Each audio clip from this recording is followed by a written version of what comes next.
ರತ್ನಾಕರಾಧೌತಪದಾಂ ಹಿಮಾಲಯ ಕಿರೀಟಿನಿ ಬ್ರಹ್ಮರಾಜ ಶ್ರೀರತ್ನಾಢ್ಯಂ ವಂದೇ ಭಾರತ ಮಾತ್ರ. ಕ್ಷೇತ್ರದ ಗ್ರಾಮದೇವರ ಪಾದರವಿಂದಗಳಲ್ಲಿ ಶರಣಾಗತಿಯನ್ನು ಬೇಡ್ತಾ, ಕ್ಷೇತ್ರದ ಎಲ್ಲ ಸಿದ್ಧಪುರುಷರ ಗುರುವರೆಣ್ಯರ ಪಾದರವಿಂದಗಳಲ್ಲಿ ಶರಣಾಗತಿಯನ್ನು ಕೋರ್ತಾ, ವ್ಯಾಸಪೀಠದ ಮೇಲಾಸನರಾಗಿರುವಂಥ ಪರಮಪೂಜನೀಯ ದಿವ್ಯೇತರರಿಗೆ, ಎಲ್ಲ ವಿದ್ವದ್ ಗಣ್ಯರಿಗೆ, ನೆರೆದಿರುವಂಥ ಎಲ್ಲ ನನ್ನ ನೆಚ್ಚಿನ ದೇಶಭಕ್ತ ಬಾಂಧವರಿಗೆ, ಮಾತಾ ಭಗಿನಿಯರಿಗೆ, ಅಕ್ಕ ಅಣ್ಣಂದಿರಿಗೆ, ಇಡೀ ಕಾರ್ಯಕ್ರಮದಲ್ಲಿ ನಮಗೆ ಸಹಕಾರ ನೀಡ್ತಾ ಇರುವಂಥ ಆರಕ್ಷಕ ಬಂಧುಗಳಿಗೆ, ಪತ್ರಕರ್ತ ಬಾಂಧವರಿಗೆ ಹಾಗೂ ಎಲ್ಲ ಕಿರಿಯರ ಪಾದಗಳಿಗೆ ನನ್ನ ಹಣೆ ಹೆಚ್ಚಿ ನಮಸ್ಕರಿಸ್ತೇನೆ. ನನ್ನ ನೆಚ್ಚಿನ ಬಂಧುಗಳೇ, ಕಾರ್ಯಕ್ರಮಕ್ಕೆ ಬಂದಾಗ ಬಹಳ ಸಂತೋಷ ಆಯಿತು. ಕಾರಣ ಕಾರ್ಯಕ್ರಮಕ್ಕೆ ಬಂದ ಕೂಡಲೇ, ಊರಿಗೆ ಬಂದ ಕೂಡಲೇ ದೇವಸ್ಥಾನದಲ್ಲಿರುವಂಥ ಅಗ್ನಿಕುಂಡವನ್ನು ತೋರಿಸಿ ಹಿರಿಯರು ಅಣ್ಣಂದಿರು ಹೇಳ್ತಿದ್ರು, ಶತಶತಮಾನಗಳ ಹಿಂದೆ ಶ್ರೀ ಶಿವಲಿಂಗೇಶ್ವರ ಅಜ್ಜವರು ಬಂದು ಹಚ್ಚಿ ಹೋಗಿದ್ದಂಥ ಅಗ್ನಿಕುಂಡ ಇವತ್ತಿಗೂ ಹಾರಿಲ್ಲ, ನಿರಂತರವಾಗಿ ಬೆಳಗ್ತಾ ಬಂದಿದ್ದೀವಿ ಅಂತ. ಈ ಅಗ್ನಿಕುಂಡವನ್ನೇ ಇಲ್ಲಿ ಹುರಿತಾ ಇರುವಂಥ ಇದೇ ಅಗ್ನಿಯನ್ನು ನಮ್ಮ ವೇದಗಳಲ್ಲಿ, ವೇದಾಂತದಲ್ಲಿ ನಮ್ಮ ಹಿರಿಯರು ವರ್ಣಿಸಿದ್ರು. ನಮ್ಮ ವೇದಗಳ ಪ್ರಥಮ ಋಗ್ವೇದದ ಪ್ರಥಮ ಮಂಡಳದ ಪ್ರಥಮ ಸೂಕ್ತದ ಪ್ರಥಮ ಮಂತ್ರವೇ ಅಗ್ನಿಯನ್ನು ಆರಾಧಿಸಿದ್ವಿ ನಾವು. ಅಗ್ನಿ ಮೀಳೆ ಪುರೋಹಿತ ಮಿಗ್ನೆಸ ದೇವ ಮೃತ್ವಿಜಂ ಹೋತಾಹಾರ ಮೃತ ದದಾತಮ ಅಂತ ಪ್ರಥಮ ಮಂತ್ರವೇ ಅಗ್ನಿ ಆರಾಧನೆಯಿಂದ ಶುರುವಾಗಿದ್ದು. ಆ ಅಗ್ನಿಯಿಂದ ಯಾಕೆ ಶುರುವಾಯಿತು? ಕೃಷ್ಣ ಶುರ್ವೇದದಲ್ಲಿ ಒಂದು ಮಾತನ್ನ ಹಿರಿಯರು ನಮಗೆ ಕೊಟ್ಟು ಹೋಗಿದ್ದಾರೆ, ಅಗ್ನಿಮಿಚ್ಛತ್ವಂ ಭರತಃ. ಭಾರತೀಯರೇ ಅಗ್ನಿ ಅಂತ ತಯಾರಾಗಿ ಬನ್ನಿ. ಯಾವ ಕಾರಣಕ್ಕೋಸ್ಕರ? ರಾಷ್ಟ್ರ ರಕ್ಷಣೆಗೋಸ್ಕರ.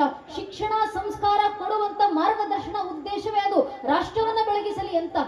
ಕಾರ್ಯಕ್ರಮದಲ್ಲಿ ಬಂದಾಗ ಹೇಳಿದ್ರು, ಶಿಕ್ಷಣದಲ್ಲಿ ಎಲ್ಲ ಕ್ಷೇತ್ರದಲ್ಲೂ ಸಾಧನೆ ಮಾಡಿರುವಂತ ಮಕ್ಕಳೆಲ್ಲರೂ ಓದಿದ್ದು ಯಾವುದೋ ಲಕ್ಷ ಫೀಸ್ ಕಟ್ಟಿರುವಂತ ಪ್ರೈವೇಟ್ ಸ್ಕೂಲ್ಗಳಲ್ಲ, ಇದೇ ಊರಿನ ಸರ್ಕಾರಿ ಶಾಲೆಯಲ್ಲಿ ಓದಿರುವಂತ ಮಕ್ಕಳು ಸಾಧನೆ ಮಾಡಿದ್ದಾರೆ ಅಂತ ಹೇಳಿದಾಗ ಹೆಮ್ಮೆ ಆಯಿತು. ಯಾವ ಮಗುವಿಗೆ ತನ್ನ ಭಾಷೆಯಲ್ಲಿ, ತನ್ನ ತನದಲ್ಲಿ, ತನ್ನ ನೆಲದಲ್ಲಿ, ತನ್ನ ಮಣ್ಣಿನ ಸ್ವತ್ವವನ್ನು ಹೇಳಿಕೊಡಲಾಗುತ್ತೋ ಅಂಥ ಮಕ್ಕಳಿಂದ ಮಾತ್ರ ಇಂಥ ಸಾಧನೆ ಮಾಡಲಿಕ್ಕೆ ಸಾಧ್ಯ ಅಂತ ತೋರಿಸಿಕೊಟ್ಟಿರುವಂತ ಸರ್ಕಾರಿ ಶಾಲೆಯಲ್ಲಿ ಓದಿರುವಂತ ಸಮಸ್ತ ಈ ಊರಿನ ಮಕ್ಕಳಿಗೆ ಶತ ನಮನಗಳು. ಆ ಮಕ್ಕಳನ್ನ ಅಷ್ಟು ಪ್ರಬುದ್ಧರಾಗಿ ಬೆಳೆಸಿರುವಂತ ಶಾಲೆಯ ಶಿಕ್ಷಕರು, ಉಪಾಧ್ಯಾಯರಿಗೂ ಕೂಡ ನಮನಗಳನ್ನು ಸಲ್ಲಿಸಬೇಕು. ಬಹಳ ಕಷ್ಟಪಟ್ಟು ಮಕ್ಕಳಿಗೆ ಹೇಳಿಕೊಟ್ಟಿರ್ತಾರೆ, ಅದನ್ನು ಅಷ್ಟೇ ಶ್ರದ್ಧೆಯಿಂದ ಓದಿದಂತ ಮಕ್ಕಳಿದ್ದಾರೆ. ಇದು ಬಾಬಾ ಸಾಹೇಬ್ ಅಂಬೇಡ್ಕರ್ ಅವರು ಹೇಳಿದಂತ ಮಾತು, ಶಿಕ್ಷಣ ಅನ್ನೋದು ಹುಲಿಯ ಹಾಲಿದ್ದಂತೆ, ಕುಡಿದವನು ಗರ್ಜಿಸಲೇಬೇಕು ಅಂತ. ಆ ಗರ್ಜನೆಯನ್ನು ಯುವಕರು ತುಂಬಿಸುತ್ತೆ ಶಿಕ್ಷಣ. ಆ ಶಿಕ್ಷಣವನ್ನ ಕೊಡೋದೇ ಸಾಧನೆ ಮಾಡಲಿ ಅಂತ ಸಾಧನೆ ಮಾಡಿ ತೋರಿಸಿದ್ದಾರೆ ನೀವೆಲ್ಲ. ಇದು ಸಾಮಾನ್ಯ ಸಾಧನೆ ಅಲ್ಲ. ಊರಿನವರ ಮುಂದೆ, ಇದೇ ಊರಿನಲ್ಲಿ ಬೆಳೆದು ಸರ್ಕಾರಿ ಶಾಲೆಯಲ್ಲಿ ಓದಿ ಎಂಥ ಬಡತನದಲ್ಲಿ ಬಂದರೂ ಕೂಡ ಇಡೀ ದೇಶ ಮೆಚ್ಚುವಂತೆ ರಾಜ್ಯದಲ್ಲೇ 4ನೇ ರ್ಯಾಂಕ್ ಇಂದ ಹಿಡಿದು ಎಲ್ಲ ರ್ಯಾಂಕ್ ಅನ್ನು ಭರ್ತಿ ಮಾಡಿಕೊಂಡು ಬಂದಿದ್ದೀರಲ್ಲ ನೀವು. ನಿಮ್ಮ ಸಾಧನೆ ನೋಡಿದಾಗ ಅರ್ಥ ಆಯ್ತು. ಹಿರಿಯರು ಹೇಳ್ತಿದ್ರು, ಸಾಧನೆ ಯಾವುದು ಅಂದ್ರೆ ಒಂದೇ ಮಾತಿನಲ್ಲಿ ಹೇಳ್ಬೇಕಂದ್ರೆ ಗೆಟ್ ಔಟ್ ಅಂದವ್ರ ಮುಂದೆ ಕಟ್ಔಟ್ ಆಗಿ ನಿಲ್ಲೋದಿದೆಯಲ್ಲ, ಅದೇ ಸಾಧನೆ ಅಂತ. ಅಂತ ಸಾಧನೆ ಮಾಡಿ ತೋರಿಸಿದ್ದಾರೆ ಊರಿನ ಮಕ್ಕಳು, ವಿದ್ಯಾರ್ಥಿಗಳು. ಕೇಳಿದಾಗ ಬಹಳ ಸಂತೋಷ ಆಯ್ತು. ಆ ರಾಷ್ಟ್ರ ಜಾಗೃತಿಯ ನಿಟ್ಟಿನಲ್ಲೇ ನಾವು ಮುಂದುವರಿಬೇಕಾಗಿರೋದು. ಶಿಕ್ಷಣವಿಲ್ಲದೆ ಸಂಸ್ಕಾರ ಅಸಾಧ್ಯ, ಸಂಸ್ಕಾರವಿಲ್ಲದ ಶಿಕ್ಷಣ ವ್ಯರ್ಥ. ಇದನ್ನ ಹಿರಿಯರು ಹೇಳಿದ್ರು. ಸಂಸ್ಕಾರ ಕೊಡದೆ ಹೋದ್ರೆ ದೇಶಕ್ಕೆ ಎಂಥ ಮಾರ್ಗ ಪರಿಸ್ಥಿತಿ ಬರುತ್ತೆ. ಆದ್ರಿಂದ ಸಂಸ್ಕಾರ ತುಂಬಿಸಬೇಕು ಮಕ್ಕಳಲ್ಲಿ. ಆ ಸಂಸ್ಕಾರ ಕೊಡುವಂತ ಕೆಲಸವನ್ನ ಇಡೀ ಗ್ರಾಮಸ್ಥರು ಮಾಡ್ತಿದ್ದೀರಾ. ಸಂಸ್ಕಾರ ಶಿಕ್ಷಣ ಕೊಡುವ ಉದ್ದೇಶವೇ ರಾಷ್ಟ್ರ ಜಾಗೃತಿ, ಧರ್ಮ ಜಾಗೃತಿ, ಧರ್ಮ ಸಂಘಟನೆ, ಧಾರ್ಮಿಕತೆ, ಆಧ್ಯಾತ್ಮಿಕತೆ, ಪರಂಪರೆ, ಸಂಸ್ಕೃತಿಯನ್ನು ಉಳಿಸುವ ನಿಟ್ಟಿನಲ್ಲಿ ಕೊಡುವಂತ ಶಿಕ್ಷಣ ಸಂಸ್ಕಾರ. ಪರಂಪರೆ ಉಳಿಯಬೇಕು, ದೇಶ ಉಳಿಯಬೇಕು, ರಾಷ್ಟ್ರೀಯತೆ ಬೆಳಗಬೇಕು. ಯಾವುದರಿಂದ ಸಾಧ್ಯ? ಸಂಘಟಿತ ಬಲದಿಂದ ಮಾತ್ರ ಅದು ಸಾಧ್ಯ. ಒಂದು ಅಗ್ನಿ ಉರಿಬೇಕಂದ್ರೆ ಅಗ್ನಿಯನ್ನು ಉರಿಸಲಿಕ್ಕೆ ಬೇಕಾಗಿರುವಂತ ಸಂಘಟಿತ ಬಲ ಎಂತದ್ದು ಅಂತ ನಮಗೆ ಚೆನ್ನಾಗಿ ತಿಳಿದಿದೆ. ಆದ್ರೆ ಇವತ್ತು ನಮ್ ದೌರ್ಭಾಗ್ಯ, ಹೇಳ್ಕೊಳ್ಳಿಕ್ಕಿಂತ ನಾವು ಇಡೀ ಜಗತ್ತಿನಲ್ಲಿ 120 ಕೋಟಿ ಹಿಂದೂಗಳ ಜನಸಂಖ್ಯೆ ಇದೆ. ಆದ್ರೆ ಆ 120 ಕೋಟಿ ಹಿಂದೂಗಳಲ್ಲಿ ಒಬ್ಬ ಹಿಂದುವಿನ ಮುಂದೆ ನಿಂತು, ನೀನ್ ಯಾರಪ್ಪ, ನೀನು ಯಾವ ಸಮಾಜಕ್ಕೆ ಸೇರಿದವನು ಅಂತ ಕೇಳಿದ್ರೆ ಹಿಂದೂಗಳ ಬಾಯಲ್ಲಿ ಧರ್ಮದ ಹೆಸರು ಬರೋಕು ಮುಂಚೆ ಜಾತಿ ಹೆಸರು ಬಂದಿರುತ್ತೆ. ಒಬ್ಬ ಹಿಂದೂ ಆಗೋಕ್ ಮುಂಚೆ ಒಬ್ಬ ಹಿಂದೂ ಬ್ರಾಹ್ಮಣ ಆಗ್ತಾರೆ, ಒಬ್ಬ ಹಿಂದೂ ಲಿಂಗಾಯತರಾಗ್ತಾರೆ, ಒಬ್ಬ ಹಿಂದೂ ಕುರುಬರಾಗ್ತಾರೆ, ಒಬ್ಬ ಹಿಂದೂ ಗೌಡ್ರಾಗ್ತಾರೆ, ಒಬ್ಬ ಹಿಂದೂ ನಾಯಕ್, ಒಬ್ಬ ಹಿಂದೂ SC, ಒಬ್ಬ ಹಿಂದೂ ST, ಒಬ್ಬ ಹಿಂದೂ ಶೆಟ್ಟಿ, ಒಬ್ಬ ಹಿಂದೂ ಪೂಜಾರ್. ಹಿಂದೂ ಆಗೋದು ಯಾವಾಗ? ನಾವ್ ಹಿಂದೂಗಳ ಅರ್ಥ ಮಾಡ್ಕೊಳ್ಬೇಕು. ನಮ್ಮ ಜಾತಿ ಯಾವುದೇ ಇರಲಿ, ಆ ಜಾತಿಗಳ ಮೇಲೆ ನಮ್ಗಿರುವಂತ ಜಾತಿ ಪ್ರೇಮ ಎಷ್ಟೇ ವಿಶಾಲವಾಗಿರ್ಲಿ, ನಮ್ಮ ಜಾತಿ ನಮ್ಮ ಮನೆಯ ದೇವ್ರ ಕೋಣೆ ಒಳಗೆ ಸೀಮಿತವಾಗಿರಬೇಕು. ನಮ್ಮ ರಾಜಕೀಯ ಆಸಕ್ತಿ ಯಾವುದೇ ಇರಲಿ, ನೀವು ಯಾವ ರಾಜಕೀಯ ಪಕ್ಷಕ್ಕೆ ಬೇಕಾದ್ರೂ ಕೆಲಸ ಮಾಡ್ಕೊಳ್ಳಿ, ನಿಮ್ಮನ್ನ ನೀವು ಯಾವ ರಾಜಕೀಯ ಪಕ್ಷದ ಕಾರ್ಯಕರ್ತ ಅಂತ ಬೇಕಾದ್ರೂ ಹೇಳ್ಕೊಂಡು ತಿರುಗಾಡಿ. ಆದ್ರೆ ನಮ್ಮ ರಾಜಕೀಯ ಆಸಕ್ತಿ, ನಮ್ಮ ಮನೆ ಬಾಗಿಲಿನ ಒಳಗೆ ಸೀಮಿತವಾಗಿರಬೇಕು.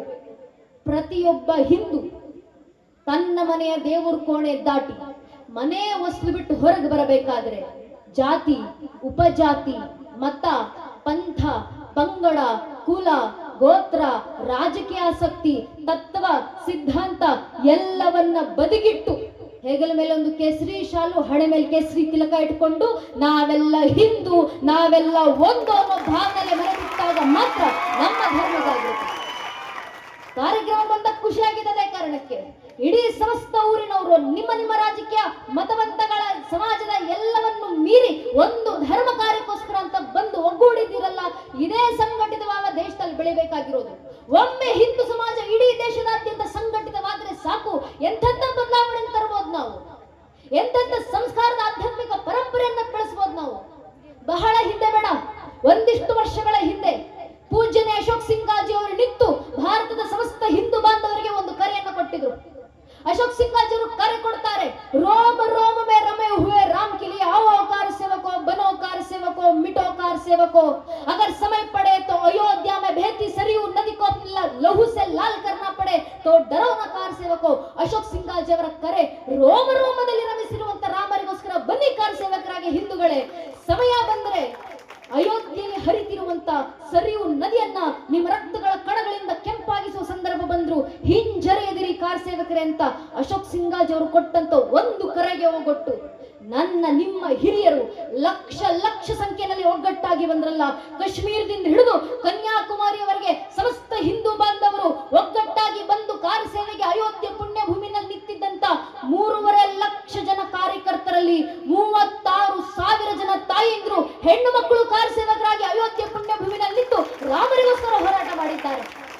ಅಂತ ತಾಯಂದ್ರ ಬಾಯಿಂದ ಹೊರಡಿದಂತ ಗಾನಗಳು कंकर कंकर शंकर जिसका प्राण प्राण में गीता है, जीवन की धड़कन रामायण पग पग पर बनी पुनीता है, यदि राम नहीं है तो श्वासों में जीवन का गट रीता है, नर नार श्री पुरुषोत्तम का हम मंदिर भव्य बनाएंगे, सौगंध राम की गाते हम मंदिर वही बनाएंगे ಅಂತ ಹಾಡ್ತಾ ಹಾಡ್ತಾ ನಮ್ಮ ಹಿರಿಯರು ಕಾರ್ಯಸೇವೆ ಮಾಡಲಿಕ್ಕೆ ಸಂಘಟಿತರಾಗಿ ಬಂದ್ರಲ್ಲ.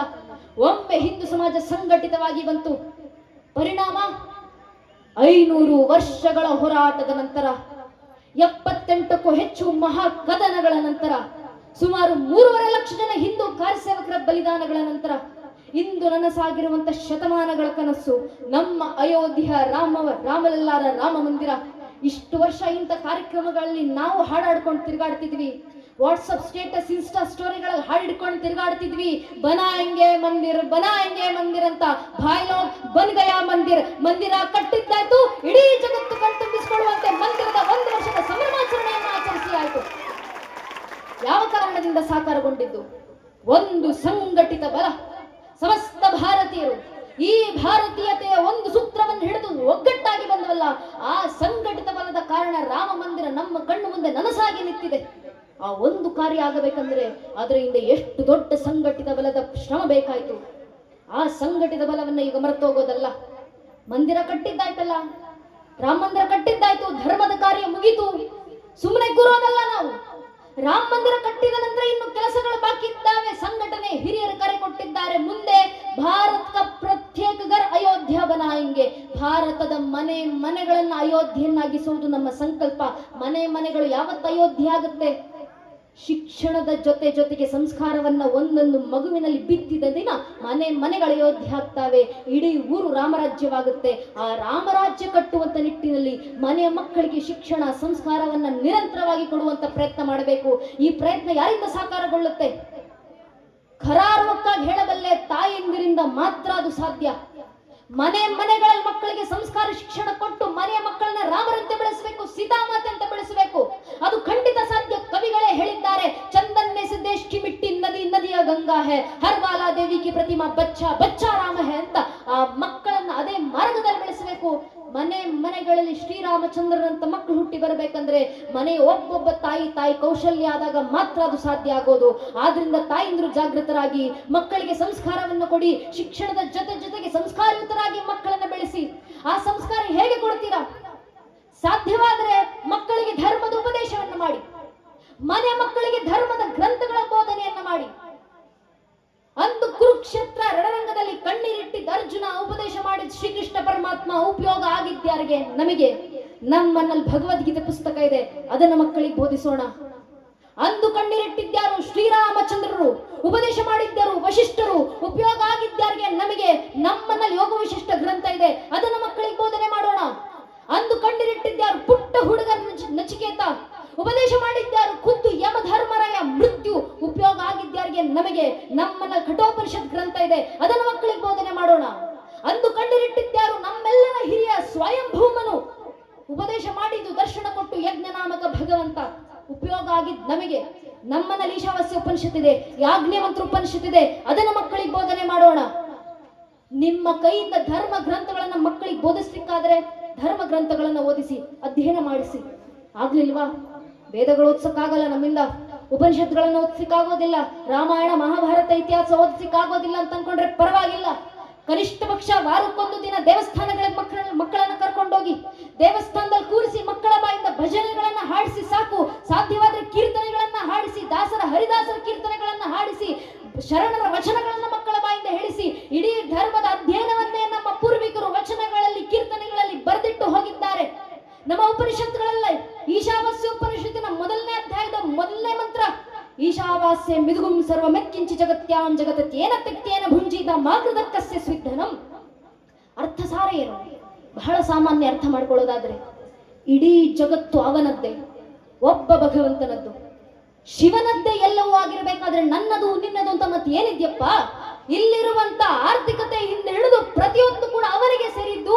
ಆದ್ರಿಂದ ನನಗೆ ಬೇಕು ಅಂತ ಇನ್ನೊಬ್ಬರ ಹಣವನ್ನ ಕದಿಲಿಕ್ಕೆ ಹೋಗಬೇಡ ಅಂತ ನಮ್ಮ ಉಪನಿಷತ್ತುಗಳ ಪ್ರಥಮ ಮಂತ್ರದ ಸಾರ.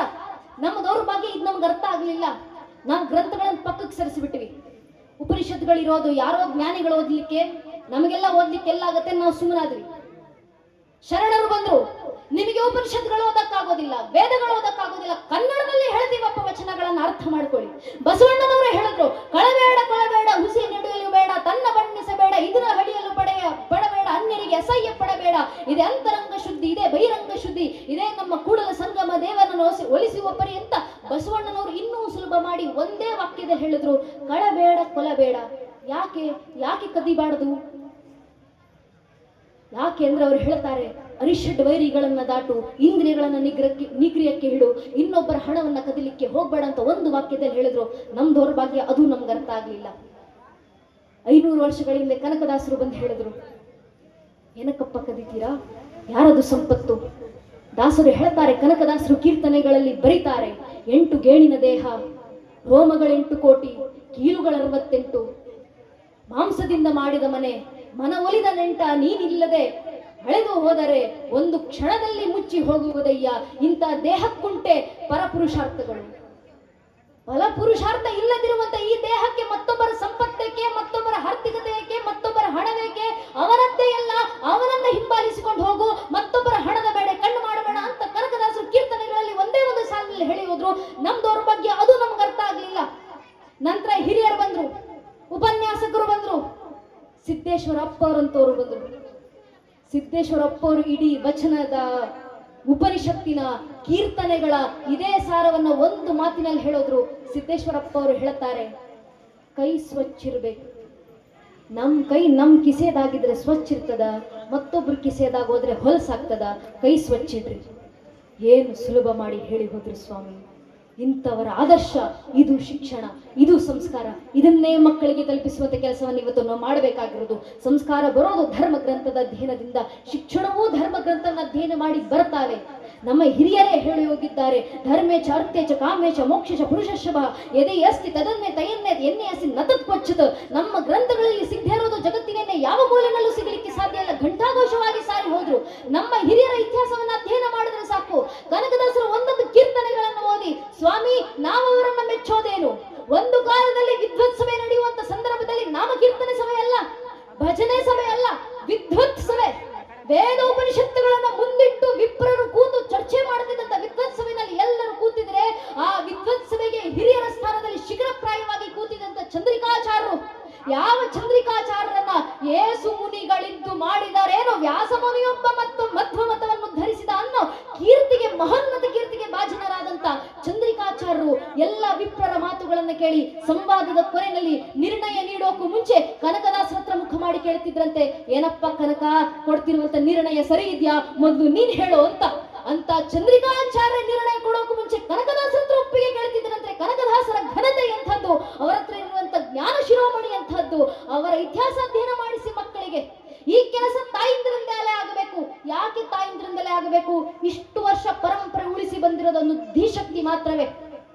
ನಮ್ಮ ದೇಶದ ಮೇಲೆ ದಾಳಿ ಮಾಡಿದ್ರು, ಗಜನಿ ಗೋರಿ ಅಂತವರು ಬಂದ್ರು. ಈ ದೇಶದ ಮಂದಿರಗಳನ್ನ ನಿರ್ನಾಮ ಮಾಡಲಿಕ್ಕೆ, ಸನಾತನ ಸಂತ ಪರಂಪರೆಯನ್ನ ನಾಶ ಮಾಡಲಿಕ್ಕೆ ನಮ್ಮ ಮೇಲೆ 1 ವರ್ಷಕ್ಕೂ ಹೆಚ್ಚು ವರ್ಷ ನಿರಂತರ ದಾಳಿ ಆಯ್ತು. ಇಷ್ಟು ವರ್ಷ ದಾಳಿ ಏನು ಮಹಾಂತ ನಾವು ಅಂದ್ಕೊಂಡ್ರೆ, ಒಮ್ಮೆ ಇತಿಹಾಸದ ಪುಟಗಳನ್ನ ತಿರುವು ಹಾಕಿ ನೋಡಿದಾಗ ನಮ್ಗೆ ಅರ್ಥ ಆಗುತ್ತೆ. ಇದೇ ಜಗತ್ನಲ್ಲಿ ಪ್ರಾಚೀನ ಅಂತ ಕರೆಸ್ಕೊಂಡಂತ 35 ಜನಾಂಗಗಳಿದ್ವು. ಕ್ಲಾಶ್ ಆಫ್ ಸಿವಿಲೈಸೇಷನ್ ಎಂಬ ಪುಸ್ತಕದಲ್ಲಿ ವಿದೇಶದ ಲೇಖಕರು ಬರೀತಾರೆ, ಇದ್ದಂತ ಪ್ರಾಚೀನ ಅಂತ ಕರೆಸ್ಕೊಂಡಂತ 35 ಜನಾಂಗಗಳು ತಮ್ಮ ಮೇಲಾದಂತ 10, 20, 40, 50 ವರ್ಷದ ದಾಳಿಗಳನ್ನ ತಡೆಯುವಷ್ಟು ಸಾಮರ್ಥ್ಯ ಇಲ್ಲದೆ ಇತಿಹಾಸದ ಮುಖಪುಟಗಳಿಂದ ಅಳಿಸಿ ಹೋದವು. ಎಲ್ಲೋಯ್ತು ಜಗತ್ತಿನ ಮುಂದೆ ಪಿರಮಿಡ್ಗಳನ್ನ ಕಟ್ಟಿ ಬರೆದಂತ ಈಜಿಪ್ಷಿಯನ್ ಜನಾಂಗ, ಎಲ್ಲೋಯ್ತು ಜಗತ್ತಿಗೆ ಭಾಷಾಶಾಸ್ತ್ರ ಪರಿಚಯಿಸಿಕೊಟ್ಟಂತ ಪರ್ಷಿಯನ್ ಜನಾಂಗ, ಎಲ್ಲೋಯ್ತು ಜಗತ್ತನ್ನ ಆಳಲಿಕ್ಕೆ ಬಂದಂತ ಗ್ರೀಕ್ ಜನಾಂಗ, ಎಲ್ಲೋಯ್ತು ಜಗತ್ತಿನ ಮುಂದೆ ಬಿಚ್ಚುಗತ್ತಿ ಹಿಡಿದು ನಿಂತ ರೋಮನರ ಜನಾಂಗ. ಪ್ರಾಚೀನ ಅಂತ ಕರೆಸ್ಕೊಂಡಂತ 35 ಜನಾಂಗಗಳು ಅಲ್ಪಾಯುಗಳಾಗಿ ಕಾಲಗರ್ಭ ಸೇರಿದ್ವು. ನಮ್ ಕಣ್ಣು ಮುಂದೆ ಕಣ್ತೆರೆದಂತ 106 ಮತಪಂಥಗಳು ಕಣ್ಮರೆಯಾದವು. ತಮ್ಮ ಮೇಲಾದಂತ ದಾಳಿಯನ್ನ ತಡೆಯುವಷ್ಟು ಸಾಮರ್ಥ್ಯ ಇಲ್ಲದೆ. ಆದ್ರೆ ನಮ್ಮ ಸನಾತನ ಧರ್ಮದ ಮೇಲೆ 10, 20, 40, 50 ವರ್ಷ ಅಲ್ಲ, 1370ಕ್ಕೂ ಹೆಚ್ಚು ವರ್ಷ ನಿರಂತರ ದಾಳಿ. ಇಷ್ಟು ವರ್ಷ ನಮ್ಮ ಮೇಲೆ ದಾಳಿ ಮಾಡಿದವರು ಒಬ್ಬರಿಬ್ಬರಲ್ಲ, ಎಷ್ಟು ಜನಾಂಗ?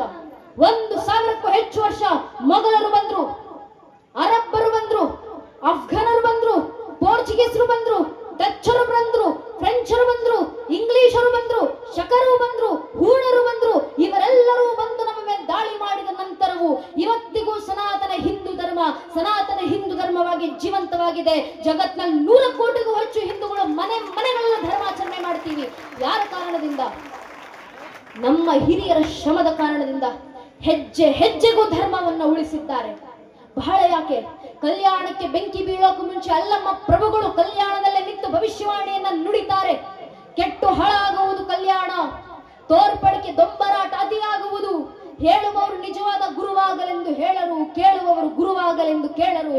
ಆಚಾರ ವಿಚಾರ ಪ್ರಚಾರ ಇವೆಲ್ಲವೂ ನಿಜವಾಗದೆ ಬರೀ ನಟನೆಯಾಗಿ, ಸಮರತಿಯಾಗದೆ ವಿಪರೀತವಾಗಿ, ಶಿವಸಂತಾನವಾಗದೆ ಶನಿ ಪೀಳಿಗೆಯಾಗಿ ತೊಡೆ ತುಂಬುತ್ತದೆ. ಎದೆ ಎತ್ತಿ ಕೊರಳ ಬಿತ್ತಿ ಶಿವಾಚಾರದ ಪ್ರೇಮ ಮೇರೆ ಮೀರಿ ಬಿಜ್ಜಳನ ಪ್ರಾಣಕ್ಕಿರವಾಗುತ್ತದೆ. ಅನ್ಯತಾ ಆಚರಿಸುವರು ಭ್ರಷ್ಟರಾಗುವರು, ವಿಚಾರ ವಿಮರ್ಶೆಗಳು ಗಡಿಪಾರಾಗುವವು, ಅವಿಚಾರ ಕರ್ಮಟದಿಗೆ ಗೋಪುರ ಕಟ್ಟುವರು. ಮೇಲು ಕೀಳೆಂಬುದು ಹೆಚ್ಚಾಗಿ ಮೇಲಿನವರು ಕೆಳಗಿನವರನ್ನ ತಮ್ಮ ಕಾಲ್ತುಳಿತಕ್ಕೆ ತೊಟ್ಟು ಮಾಡಿಕೊಂಡು, ಅಧಿಕಾರಕ್ಕೆ ಗದ್ದುಗೆ ಮಾಡಿಕೊಂಡು, ಐಶ್ವರ್ಯಕ್ಕೆ ಕಮ್ಮಟ ಮಾಡಿಕೊಂಡು, ಕಾಮಭೋಗಕ್ಕೆ ಅಂತಃಪುರ ಮಾಡಿಕೊಂಡು, ಗುರುಗಳೇ ಎಂಜಿಲೆ ವೇದ ಬಿಂದುವೆಂದು, ರಾಜನ ತಲೆಯ ವಜ್ರವೇ ಡುರ್ರೆವೆಂದು, ಜನರ ಬುದ್ಧಿ ಬರೀ ಮಣ್ಣೆಂದು, ಸರ್ವನಾಶವಾಗುವುದು ಗುಹೇಶ್ವರ ಅಂತ ಅಲ್ಲಮ್ಮ ಪ್ರಭುದೇವರು ಭವಿಷ್ಯವಾಣಿ ನುಡಿದು ಕಲ್ಯಾಣ ಬಿಟ್ಟು ಹೊರಡುವಂತ ಸಂದರ್ಭ. ಅವರ ಭವಿಷ್ಯವಾಣಿಯಂತೆ ಕಲ್ಯಾಣಕ್ಕೆ ಬೆಂಕಿ ಬಿತ್ತು. ಬಸವಣ್ಣನವರು ಅದನ್ನು ನೋಡಿ ಕಣ್ಣೀರಿಡುತ್ತಾ ಅಲ್ಲಮ್ಮ ಪ್ರಭುದೇವರ ಮುಂದೆ ಬಂದು ಹೇಳ್ತಾರೆ, ನಾನು ಬಂದ ಕಾರ್ಯಕ್ಕೆ ನೀವು ಬಂದಿರಯ್ಯ, ನೀವು ಬಂದ ಕಾರ್ಯಕ್ಕೆ ನಾನು ಬಂದೆನಯ್ಯ. ಕಲ್ಯಾಣ ಪ್ರಣತಿ ಆಯಿತು. ನಾನು ತೈಲವಾದೆ, ನೀವು ಬತ್ತಿಯಾದಿರಿ. ಪ್ರಭುದೇವರು ಜ್ಯೋತಿಯಾದರು, ಪ್ರಣತೆ ಒಡೆಯಿತಯ್ಯ. ತೈಲ ಚೆಲ್ಲಿತಯ್ಯ, ಬತ್ತಿ ಜಾರಿತಯ್ಯ, ದೀಪ ನೊಂದಿತಯ್ಯ. ನಿಮ್ಮ ಕೂಡಲ ಸಂಗಮ ದೇವ ಶರಣರ ಮನ ನೊಂದಿತಯ್ಯ. ಕಣ್ಣೀರಿಟ್ರು ಬಸವಣ್ಣನವರು. ಆಗಲೂ ಅಲ್ಲಮ್ಮ ಪ್ರಭುದೇವರು, ನಿಮಗಾದರೂ ಶರಣರ ಬಾಂಧವ್ಯ, ನನಗೆ ಆ ಬಾಂಧವ್ಯವೂ ಇಲ್ಲ ಅಂತ ಎಲ್ಲವನ್ನ ಬಿಟ್ಟು ಹೊರಡುವಂತ ಸಂದರ್ಭ. ಇಡೀ ಕಲ್ಯಾಣಕ್ಕೆ ಬೆಂಕಿ ಬಿದ್ದು ಕಲ್ಯಾಣವೇ ಹೊತ್ತಿ ಉರಿತಾ ಇದ್ದಂತ ಸಂದರ್ಭದಲ್ಲಿ ಕಲ್ಯಾಣದಲ್ಲಿದ್ದಂತ ಯಾರೊಬ್ಬ ಶರಣರು ತಮ್ಮ ಮನೆಯಲ್ಲಿ ಇಟ್ಟಿದ್ದಂತ ಚಿನ್ನ, ಬೆಳ್ಳಿ, ವಜ್ರ, ವೈಡೂರ್ಯ, ಸಂಪತ್ತನ ರಕ್ಷಣೆ ಮಾಡ್ಕೊಂತಾರೋಣ, ಯಾರೂ ಹೋಗ್ಲಿಲ್ಲ. ಇಡೀ ಕಲ್ಯಾಣಕ್ಕೆ ಬೆಂಕಿ ಬಿದ್ದು ಕಲ್ಯಾಣ ಹೊತ್ತು ಉರಿತಾ ಇರಬೇಕಾದ್ರೆ ಕಲ್ಯಾಣದಲ್ಲಿದ್ದಂತ ಒಬ್ಬೊಬ್ಬ ಶರಣರು ಮಡಿವಾಳ ಮಾಚಿದೇವರಿಂದ ಹಿಡಿದು ನೀಲಾಂಬಿಕೆ, ಗಂಗಾಂಬಿಕೆ, ಆಯ್ದಕ್ಕೆ ಲಕ್ಕಮ್ಮ, ಸೂಳೆ, ಸಂಕಾವ, ಅಂಬಿಗರ ಚೌಡಯ್ಯ, ಅಕ್ಕ ನಾಗಮ್ಮ, ಚನ್ನ ಬಸವಣ್ಣನವರವರೆಗೂ ಒಬ್ಬೊಬ್ಬ ಶರಣರು ಕೈಗೆ ಸಿಕ್ಕಂತ ವಚನಗಳ ತಾಳೆಯ ಗರಿಗಳನ್ನು ಗಂಟು ಮೂಟೆ ಕಟ್ಟಿ ಕೈಲಿ ಹೊತ್ಕೊಂಡು ದಿಕ್ಕುಗಳಿಗೂ ಓಡೋಡಿ ಬಂದ್ರು. ಏನಕ್ಕೆ?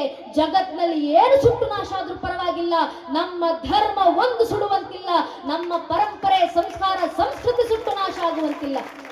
ನನ್ನ ನಿಮ್ಮ ಪೂರ್ವಿಕರಲ್ಲಿ ಈ ಪರಂಪರೆ ಉಳಿಸಿಕೊಳ್ಳಲೇಬೇಕು, ಉಳಿಸಿ ಮುಂದಿನ ಪೀಳಿಗೆಗೆ ತಲುಪಿಸಲೇಬೇಕು ಅಂತ ಪರಂಪರೆ ಉಳಿವಿನ ಪರವಾಗಿದ್ದಂತ ತುಡಿತ ಅಂತದ್ದು. ಇಷ್ಟು ಶ್ರಮಪಟ್ಟು ನಮ್ಮ ಹಿರಿಯರು ಪರಂಪರೆ ರಕ್ಷಣೆ ಮಾಡಿ ಬಂದಿದ್ದಾರೆ. ಈಗ ರಕ್ಷಿಸಿರುವಂತ ಈ ಪರಂಪರೆಯನ್ನು ಉಳಿಸಿ ನಾವು ನೀವು ಮುಂದಿನ ಪೀಳಿಗೆಗೆ ತಲುಪಿಸ್ತಿಲ್ಲ, ಇನ್ಯಾರು ತಲುಪಿಸ್ತಾರೆ ಸ್ವಾಮಿ? ನಿಮ್ಮ ಕೈಲಿ ಯಾವ ಕೆಲಸ ಆಗುತ್ತೋ ಆ ಕೆಲಸ ಧರ್ಮಕ್ಕೋಸ್ಕರ ಮಾಡಿ. ನಿಮ್ಮಿಂದ ಮಾತಾಡಿ ಧರ್ಮ ಜಾಗೃತಿ ಆಗುತ್ತಾ, ಮಾತಾಡಿ ಧರ್ಮ ಜಾಗೃತಿಯನ್ನು ಮಾಡಿ. ಹಾಡಾಡಿ ಧರ್ಮ ಜಾಗೃತಿ ಮಾಡ್ಲಿಕ್ಕಾಗುತ್ತಾ, ಭಜನೆಗಳನ್ನು ಹಾಡಿ, ದೇಶಭಕ್ತಿ ಗೀತೆಗಳನ್ನು ಹಾಡಿ ಜಾಗೃತಿ ಮೂಡಿಸಿ. ಬರೆದು ಜಾಗೃತಿ ಮಾಡ್ಲಿಕ್ಕಾಗುತ್ತಾ, ನೈಜ ಇತಿಹಾಸ ಬರೆದು ಜಾಗೃತಿ ಮಾಡಿ. ಯಾವುದು ಆಗ್ಲಿಲ್ವಾ ದೇಶದ ಪರವಾಗಿ, ಧರ್ಮದ ಪರವಾಗಿ ಒಂದು ಜೈಕಾರ ಹಾಕ್ಲಿಕ್ಕಾಗುತ್ತಾ, ಒಂದು ಜೈಘೋಷ ಆಗಿ ಜಾಗೃತಿ ಮೂಡಿಸಿ. ಅದು ಆಗ್ಲಿಲ್ಲ ಅಂದ್ರೂ ಪರವಾಗಿಲ್ಲ, ಯಾರಾದ್ರೂ ನಿಂತು ದೇಶ ಧರ್ಮದ ಪರವಾಗಿ ಜೈಕಾರ ಹಾಕ್ತಿರೋದು ನೋಡಿದ್ರೆ ಅವರು ಪಕ್ಕದಲ್ಲಿ ನಿಂತ್ಕೊಂಡು ಕೈ ಎತ್ತೋಣ ಸಾಕು. ನಾವು ದೇಶ ಧರ್ಮಕ್ಕೆ ಕೊಡುವಂತ ಕೊಡುಗೆ ಇಷ್ಟೇ, ಇಷ್ಟನ್ನೊಬ್ಬೊಬ್ಬ ಹಿಂದೂ ಮಾಡಿದ್ರೆ ಸಾಕು, ಒಬ್ಬೊಬ್ಬ ಭಾರತೀಯ ಮಾಡಿದ್ರೆ ಸಾಕು. ನಮ್ಮ